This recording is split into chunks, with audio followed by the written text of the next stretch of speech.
নমস্কার বন্ধুরা, সবরি কিচেনে আপনাদের সবাইকে স্বাগত। তো আজ আমরা বানাচ্ছি গন্ধরাজ রুই।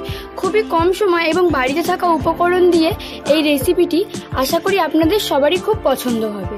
তো চলুন রেসিপিটি শুরু করা যাক।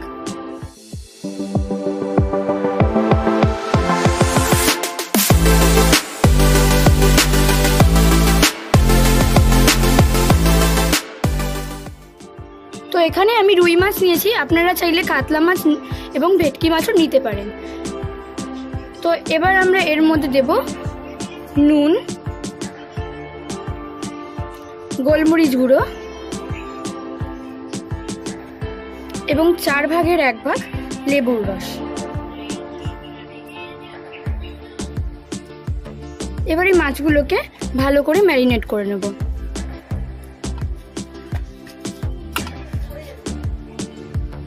মাছগুলো এখানে আমার ম্যারিনেট করা হয়ে গেছে। এবার 5 মিনিট মাছগুলোকে রেস্টে রাখবো। অন্যদিকে আমরা একটা মশলা করে নেব। এখানে একটা বাটি নিয়েছি, এর মধ্যে ফ্যাটানো টক দই,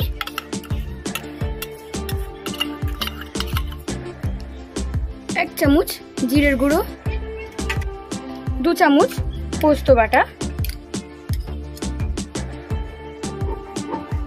এবার এগুলোকে মিক্স করে নেব ভালো করে।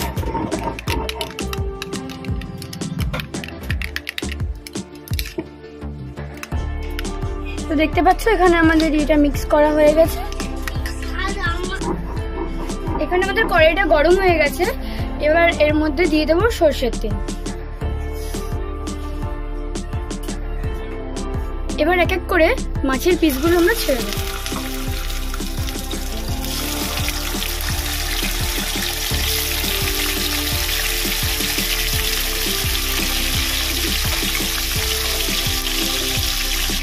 মাছের এক পিঠটা হয়ে গেছে, অন্য দিকটা আবার উল্টে নেব।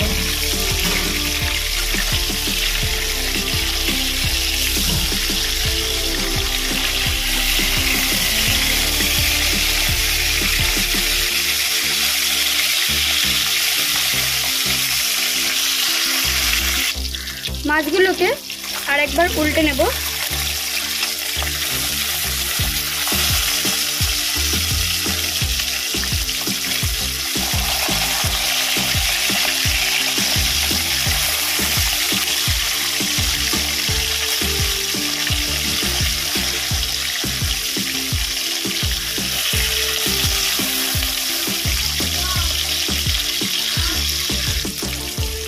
এবার এই মাছগুলোকে এক এক করে তুলে নেব।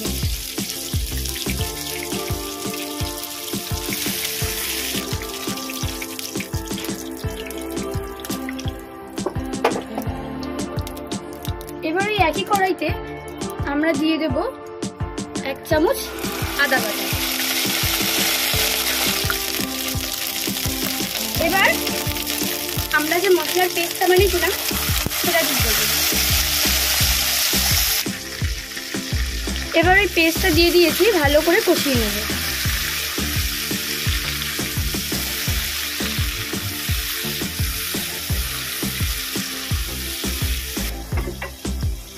এটাকে আরো একবার ভালো করে নেড়ে নেব।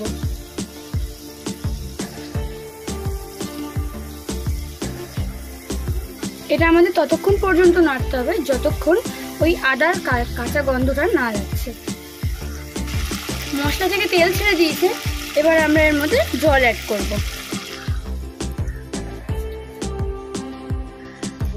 এবার এটাকে ভালো করে নেড়ে নেব।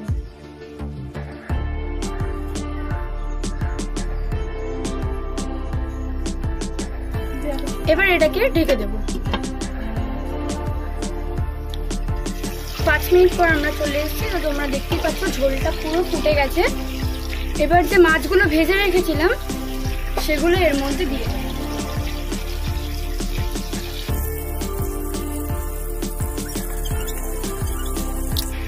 এবারে এইটাকে 5 মিনিট ফুটতে দেব।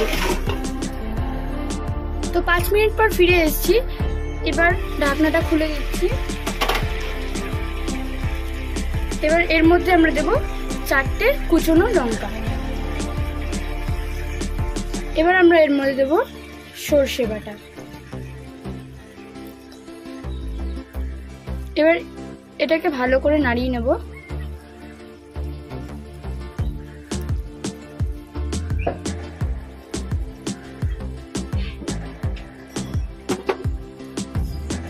আমরা এর মধ্যে দেব কিছু কুচনো গন্ধরাজ পাতা। এবার এটাকে আরো 5 মিনিটের জন্য ঢেকে দেব। 5 মিনিট পর ফিরে এসেছি। এবার এটাকে লেবুর রস দিয়ে নামাবো।